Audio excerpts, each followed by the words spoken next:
Take their kids away. This isn't right, you know it! But we take the kids anyway. Forced into the spotlight in the name of greed. There should be regular, scheduled viewings of the Quints for the tourists.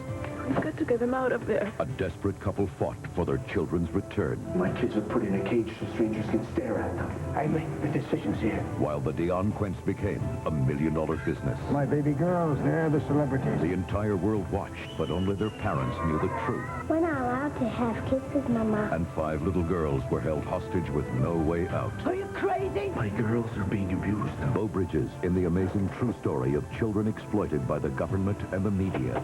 It's like a fairy tale. You just keep those Quints alive. The miniseries event, $1 Million Babies, Sunday.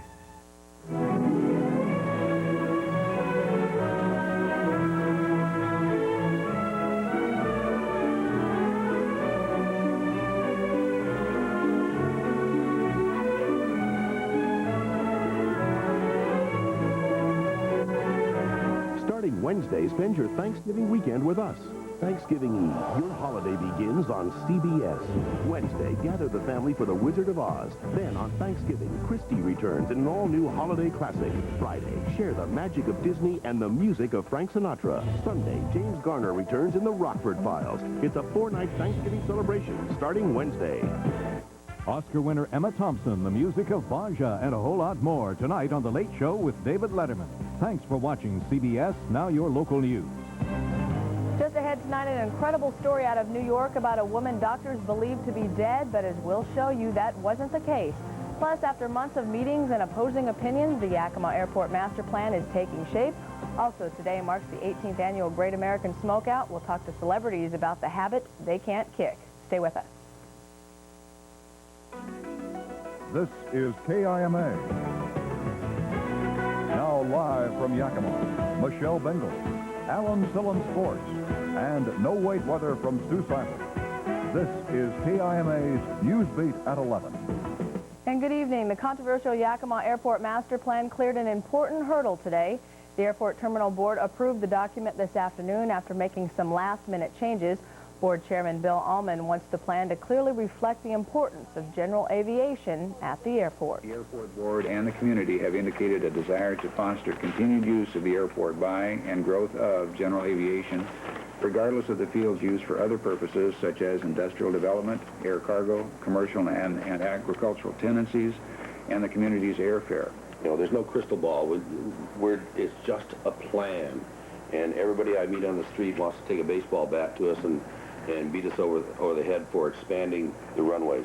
We are not expanding the runways. We're talking about a plan that could include expanding the runways. The plan recommends making $26 million worth of airport improvements over the next 20 years. The plan will now go to the Federal Aviation Administration for final approval. Farm groups have mixed opinions about the upcoming vote on the World Trade Accord known as GA.T.T.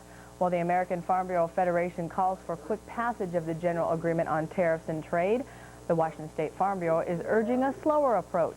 The State Farm Bureau is meeting in Yakima this week and took on the issue of GA.T.T. as one of the many resolutions to be discussed at this year's convention. Are we going the right direction when we say go for this GA.T.T. treatment, or are we really hurting ourselves down the line? We hear rumors. I don't have facts. I just heard rumors. But there's a number of substantial giveaways associated with GA.T.T. I don't know what they are. But I don't want to sign up for something that's going to be out here to infinity that we cannot change. The State Farm Bureau president is urging a more cautious and slower approach to evaluating the GA.T.T. issue. A Wenatchee produce firm has settled a U.S. Department of Agriculture complaint to the tune of $100,000. The complaint was filed under the Perishable Agricultural Commodities Act, or PACA, for allegedly repacking New Zealand Gala apples in over 12,000 cartons marked Washington State apples. Chief Wenatchee has agreed to pay the penalty in a settlement of the action without admitting or denying those allegations.